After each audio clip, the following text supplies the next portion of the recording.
Estou gravando este vídeo dia 1º de outubro de 2017.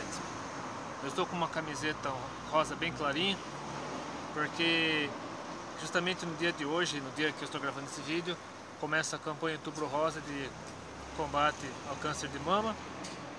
Apesar de eu postar esse vídeo daqui a 4 dias, mas eu gostaria de deixar uma mensagem para vocês a respeito de algo que Deus tocou no meu coração no dia de ontem, no caso 30 de setembro, em que eu e minha esposa estávamos num compromisso e ao longe eu vi 3 moças que vinham em nossa direção, e aí de repente havia uma construção abandonada à nossa frente.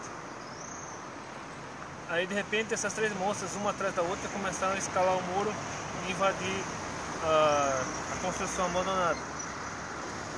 Aí Deus tocou no meu coração a respeito da motivação da sociedade atual. O que motiva a sociedade atual? Porque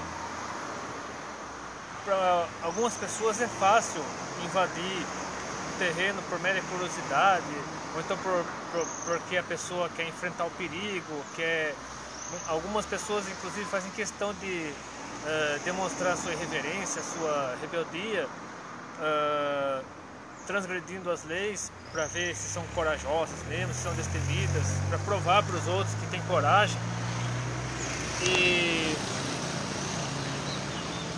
um fato recente também que saiu na mídia essa semana, a respeito a uma exposição no Museu de São Paulo, que causou muita polêmica, em que um rapaz contratado por um determinado artista,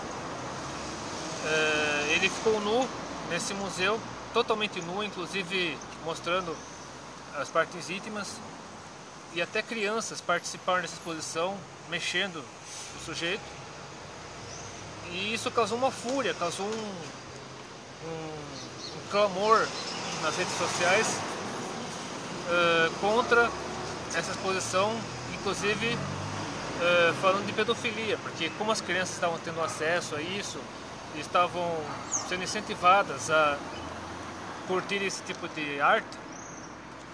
Eu até, inclusive muito antes dessa exposição acontecer, eu já tinha postado um vídeo sobre o assunto, sobre os limites da arte, mas enfim, o que motiva alguém a fazer uma exposição como essa, para causar polêmica, para chocar, para às vezes até destruir todo um sistema, toda uma cultura baseada nos princípios cristãos, baseada de uma forma geral nos princípios cristãos, naquilo que está dito na palavra de Deus, por causa de uma simples ideologia. Eu particularmente, eu não gosto quando as pessoas exigem que eu tenha uma posição, direita ou esquerda. Porque existem coisas na direita que eu não concordo, existem coisas na esquerda que eu não concordo. Eu já sou mais no centro, mas buscando sempre um equilíbrio, buscando sempre um consenso de acordo com o que diz a Bíblia. Buscando sempre em primeiro lugar a Bíblia, a palavra de Deus, a vontade de Deus para a minha vida, independentemente se é de direita ou de esquerda. Por exemplo, a direita é contra a vinda de refugiados para o Brasil e é contra é a favor da redução da moralidade penal. Eu já sou contra a redução da moralidade penal e sou a favor da vinda de refugiados. Já a esquerda, a esquerda radical pelo menos, é a favor do aborto, é a favor do homossexualismo, é a favor da liberação das drogas, uma série de coisas. Eu já sou contra. Então, o que deve motivar minha vida não é uma posição política, uma ideologia, ou ainda o desejo de ser mais importante que os outros, o desejo de me destacar, mas sim o que Deus quer para minha vida. É por isso que Deus tocou no meu coração e eu quero mostrar para vocês um capítulo inteiro do Novo Testamento, no caso da primeira carta de Paulo no Novo Testamento, pelo menos na ordem que aparece aqui, que é a carta aos Romanos, capítulo 8. Eu lerei esse texto em partes e eu gostaria que vocês me acompanhassem. Eu comentarei cada parte desse texto para que vocês reflitam a respeito do que tem motivado você. Eu não quero que esse vídeo seja motivacional assim no sentido humano do termo, Porque existem muitos vídeos motivacionais que aproximam você de si mesmo e afastam você de Deus. Porque quando você se aproxima de si mesmo, você acaba endeusando a si mesmo, endeusando uma pessoa. Mas você acaba se afastando ainda mais de Deus e você acaba se dando mal. Porque quando você se afasta de Deus, você só se dá mal. Então procure se afastar-se de sua própria vontade, afastar-se do seu próprio ego e aproxime-se de Deus. Esse texto bíblico que eu leio para você é com relação a isso, para que incentivar você a buscar mais o plano que Deus tem para a sua vida. Lerei primeiro o trecho de Romanos 8, do versículo 1 ao versículo 11, que diz assim: Agora, pois, já nenhuma condenação há para os que estão em Cristo Jesus, porque a lei do Espírito da vida em Cristo Jesus te livrou da lei do pecado e da morte. Porquanto, o que for impossível à lei, no que estava enfermo pela carne, isso fez Deus enviando seu próprio Filho em semelhança de carne pecaminosa no tocante ao pecado, e com efeito condenou Deus na carne o pecado. E a fim de que o preceito da lei se cumprisse em nós, que não andamos segundo a carne, mas segundo o Espírito. Porque os que se inclinam para a carne cogidam das coisas da carne, mas os que se inclinam para o Espírito, das coisas do Espírito. Porque o pendor da carne dá para a morte, mas o do Espírito para a vida e paz. Por isso o pendor da carne é inimizade contra Deus, pois não está sujeito à lei de Deus, nem mesmo pode estar. Portanto, os que estão na carne não podem agradar a Deus. Vós, porém, que não estáis na carne, mas no Espírito, se de fato o Espírito de Deus habita em vós. E se alguém não tem o Espírito de Cristo, esse tal não é dele. Se, porém, Cristo está em vós, o corpo, na verdade, está morto por causa do pecado, mas o Espírito é vida por causa da justiça. Se habita em vós o Espírito daquele que ressuscitou a Jesus dentre os mortos, esse mesmo que ressuscitou a Cristo Jesus dentre os mortos, vivificará também o vosso corpo mortal, por meio do seu Espírito que em vós habita. Esse trecho fala a respeito daquilo que o Espírito Santo pode fazer por nós. Que já não há nenhuma condenação, não há nenhuma assim, culpa, remorso, ou seja, nada negativo em nossas vidas, que se nós estamos em comunhão com Deus, se nós somos direcionados pelo Espírito Santo de Deus, nós não podemos mais nos preocupar com o que a carne pode fazer em nossas vidas. Mas se nós nos apegamos demais à carne, algum desejo da carne, aí nós acabamos nos afastando de Deus. É sempre assim, como ela diz lá em Efésios, se eu não me engano, se nós damos mais lado para o Espírito, por causa do Espírito Santo, nós nos afastamos da carne. Se nós damos mais lado para a carne, nós nos afastamos do Espírito, porque quando nós damos mais lado para a carne, nós fazemos nossa própria vontade e nos damos mal. Mas quando nós damos lado ao Espírito Santo, somente Deus, por ser eterno, nos conhecer de Deus, nós temos, sabe o que é melhor para nós. E como diz aqui a continuação, no trecho dos versículos 12 a 17: Assim, pois, irmãos, somos devedores não à carne, como se constrangidos a viver segundo a carne. Porque se viverdes segundo a carne, caminhais para a morte. Mas se pelo Espírito mortificardes os efeitos do corpo, certamente vivereis. Pois todos os que estão guiados pelo Espírito de Deus são filhos de Deus. Porque não recebeste o espírito de escravidão para viveres outra vez atemorizados, mas recebeste o espírito de adoção baseado no qual clamamos: Abba, Pai. O próprio Espírito testifica com o nosso espírito que somos filhos de Deus. Ora, se somos filhos, somos também herdeiros de Deus e co-herdeiros com Cristo. Se com Ele sofremos, também com Ele seremos glorificados. Então,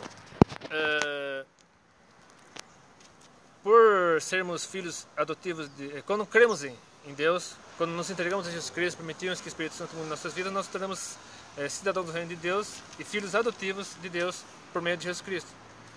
Então nós devemos deixar de lado a nossa carne, os nossos próprios interesses, porque a grande maioria dos vídeos motivacionais, eles buscam só o seu interesse, o meu bem-estar, por exemplo, o meu bem-estar, a minha família, o meu, aquele individualismo. Buscamos sempre o nosso próprio bem-estar e considerar o outro sempre como adversário, sempre como inimigo, alguém que pode nos atrapalhar. Mas a vida cristã, a vontade de Deus é que vivamos para o outro, vivamos para o nosso próximo, buscando sempre o bem-estar do próximo. Porque assim nós estaremos satisfazendo a vontade de Deus, porque Deus cuida de nós. Quando nós fazemos isso, cremos nisso, devemos ter certeza que Deus cuidará de nós, Deus nos proverá tudo o que nós precisarmos. E se nós repartirmos com o nosso próximo aquilo que temos. Porque nossa estada aqui, nossa temporada aqui é passageira. Nós não estamos aqui para vivermos eternamente aqui, mas nós estamos vivendo esta vida como uma preparação para a vida eterna com Cristo Jesus, conforme diz aqui a continuação, aqui nos trechos dos versículos 18 a 25, que fala sobre os sofrimentos do presente e as glórias do porvir. Porque para mim tenho por certo de que os sofrimentos do tempo presente não podem ser comparados com a glória a ser revelada em nós. A ardente expectativa da criação aguarda a revelação dos filhos de Deus, pois a criação está sujeita à vaidade, não voluntariamente, mas por causa daquele que a sujeitou, na esperança de que a própria criação será redimida do cativeiro da corrupção para a liberdade da glória dos filhos de Deus. Porque sabemos que toda a criação, só tempo, geme e suporta angústias até agora. E não somente ela, mas também nós, que temos as premissas do Espírito, igualmente gememos no nosso íntimo, aguardando a adoção de filhos, a redenção do nosso corpo. Porque na esperança fomos salvos. Ora, a esperança que se vê não é esperança, pois o que alguém vê, como espera? Mas se esperamos o que não vemos, com paciência o aguardamos. O que fala sobre a vida eterna que nós teremos com Jesus Cristo no céu. Como eu já disse, a nossa vida aqui nesse mundo é apenas uma preparação para a vida futura. Nós estamos aqui apenas de passagem, porque nós somos cidadãos no céu. A partir do momento que nós cremos em Jesus Cristo, e somos lavados e pelo sangue do Cordeiro, e vivemos de acordo com a orientação do Espírito Santo, para sermos cidadãos do reino de Deus, nós somos passageiros, somos peregrinos nesse mundo. E nosso lar está lá em cima. Deus está preparando um lar para nós, a partir do momento que deixarmos desse mundo. E o Espírito Santo, conforme vemos no trecho a seguir, ele cuida de nós, intercede por nós, ele nos orienta, ele está sempre do nosso lado, ajudando-nos a permanecermos no caminho, a permanecermos focados em Deus. Como diz aqui no trecho entre os versículos 26 a 30, falando sobre a intercessão do Espírito.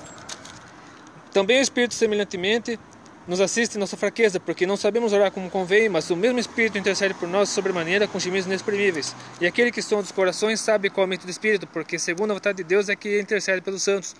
Sabemos que todas as coisas cooperam para o bem daqueles que amam a Deus, daqueles que são chamados segundo o seu propósito. Porquanto aos que de antemão conheceu, também os predestinou para serem conformes à imagem de seu Filho, a fim de que ele seja o primogênito entre muitos irmãos. E aos que predestinou a esses também chamou, e aos que chamou a esses também justificou, e aos que justificou esses também glorificou. Porque nós fomos criados com um propósito de ser, na verdade, como disse Rick Warren no livro Uma Vida com Propósitos, ele foi acho que um dos que melhor interpretaram o sentido da vida. Qual é o sentido da vida? Vivemos segundo 5 propósitos, que é adorar a Deus, servir a Deus por meio do serviço ao nosso próximo, ter comunhão com os irmãos, pregar o Evangelho a toda criatura e discipular aqueles que já pertencem ao reino de Deus para que eles permaneçam firmes, cada vez mais motivados, cada vez mais em comunhão com Deus e com o próximo. E finalmente, terminando esse texto, o versículo de 31 a 39 de Romanos 8, para que seja um encerramento, para que encerre esse vídeo motivacional, para que nossa motivação principal, nossa motivação maior, seja viver de acordo com a vontade de Deus, viver de acordo com o plano que Deus estabeleceu para nós, não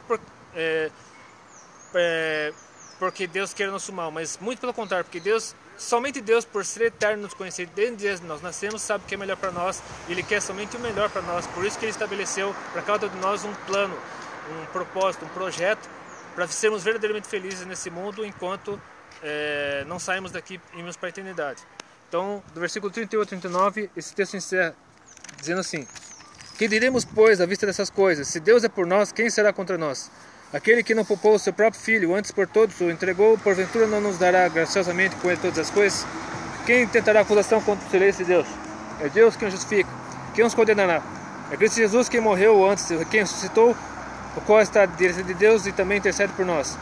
Quem nos separará do amor de Cristo? Se é a tribulação, angústia, perseguição, fome, nudez, o perigo, a espada, como está escrito: por amor de ti somos entregues à morte o dia todo. Fomos considerados como ovelhas para o matadouro. Em todas essas coisas, porém, somos mais que vencedores por meio daquele que nos amou. Porque eu estou certo, bem certo, de que nem a morte, nem a vida, nem os anjos, nem os principados, nem as coisas do presente, nem do porvir, nem os poderes, nem a altura, nem a profundidade, nem qualquer outra criatura poderá separar-nos do amor de Deus que está em Cristo Jesus, nosso Senhor. Então que este vídeo possa ter sido usado por Deus para fazer diferença positiva na sua vida. Se você gostou desse vídeo, curta, compartilhe, adicione aos favoritos, inscreva-se no meu canal. Que você possa colocar a vontade de Deus em primeiro lugar, deixar a sua vontade de lado se ela for contrária à vontade de Deus. Porque Deus tem algo muito melhor para você.